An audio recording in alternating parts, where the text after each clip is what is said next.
When I bought the old quarry land outside Austin, everyone thought I was insane. The property looked like a scar carved into the earth. Jagged limestone walls, abandoned equipment rusting under the sun, weeds taller than a grown man. Realtors laughed when I signed the papers.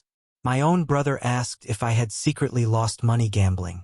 But I didn't buy it for what it was. I bought it for what it could become. What they really protected was power. I spent nearly every dollar I had transforming the land. I hired engineers, environmental consultants, and architects.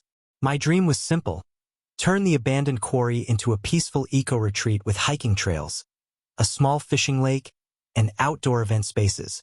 At first, the residents seemed excited. Families stopped by to ask questions. Kids pointed at the heavy machinery with fascination. Some neighbors even thanked me for cleaning up the eyesore beside their community. Then the HOA president changed everything. Her name was Linda Mercer. One afternoon, she walked onto my property holding a clipboard. "You need to understand something," she said. "This community decides what happens around here." I laughed politely and told her the land wasn't under HOA control. Her smile disappeared instantly. That can change. I should have understood the warning right then. 2 weeks later, the first dump truck arrived. I thought the driver was lost. Instead, he backed up near the quarry edge and unloaded broken concrete, roofing shingles, and construction debris directly onto my property. I ran over screaming. The driver calmly handed me paperwork. The HOA had contracted a waste management company for temporary disposal operations. My jaw dropped. They had somehow altered a zoning interpretation during a closed county meeting, labeling part of my quarry as inactive industrial land available for municipal support use. In plain English, they turned my dream property into a dumping site. And that was only the beginning. Within days, more trucks arrived. Old furniture, rotten drywall, paint cans, tires, even bags of household garbage. The smell became unbearable. Birds circled overhead. Rainwater carried filth into the lower quarry basin. My engineers warned me environmental contamination could destroy the entire project. I contacted the county. Nobody returned my calls. I contacted the HOA. Linda smiled during the meeting and said, "We're simply improving unused land." And used land. I had already invested over $2 million into permits and development plans. Then came the final insult. The HOA sent me a violation letter demanding I clean the unsightly waste accumulation from my own property within 30 days or face daily fines. That night, I sat alone in my truck overlooking the quarry. Years of savings, years of planning, buried under garbage. Most people would have given up right there. But I made one promise staring into that polluted pit. If they wanted war, I would make sure the entire country watched them lose. The biggest mistake the HOA board made was assuming I was powerless. They saw one man fighting an organization backed by wealthy homeowners, lawyers, and political connections. What they didn't realize was that I had spent 15 years working in commercial construction contracts. I understood paperwork, and paperwork destroys liars. The next morning, I stopped arguing and started documenting everything. Every truck entering the quarry, every license plate, every invoice, every county email left unanswered. I installed hidden trail cameras around the property and hired a drone operator to record aerial footage twice a week. Within a month, I had enough evidence to expose something much bigger than illegal dumping. The HOA board wasn't just using my land. They were running a profit operation. Construction companies connected to board members were avoiding expensive landfill fees by dumping waste onto my quarry for almost free. The HOA collected land maintenance funds from residents while secretly pocketing money through shell contracts. It was corruption hiding behind neighborhood rules. And it went deep. One night, my drone operator captured footage of Linda Mercer meeting with a county zoning official behind the clubhouse after midnight. Envelopes exchanged hands. That single video changed everything. I took the evidence to 3 different law firms. The first refused the case. The second warned me the HOA had serious influence.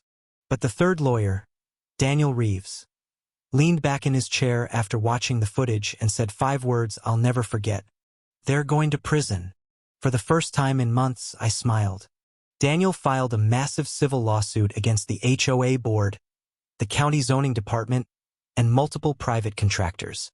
Environmental agencies launched investigations after we released water contamination reports showing dangerous chemical runoff entering nearby drainage systems.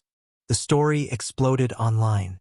Local news stations parked vans outside Silver Ridge Estates. Residents who once defended the HOA suddenly panicked when reporters started asking questions about missing funds and secret contracts. Then came the whistleblowers. One former HOA accountant handed over financial records proving millions of dollars had vanished over 4 years. Another contractor admitted he was paid cash to alter waste disposal logs. The board began turning on each other publicly. Emergency meetings became screaming matches. Residents demanded resignations. Property values started collapsing. And Linda Mercer? She disappeared from public view completely. But the moment that truly broke them happened during a county hearing streamed live online.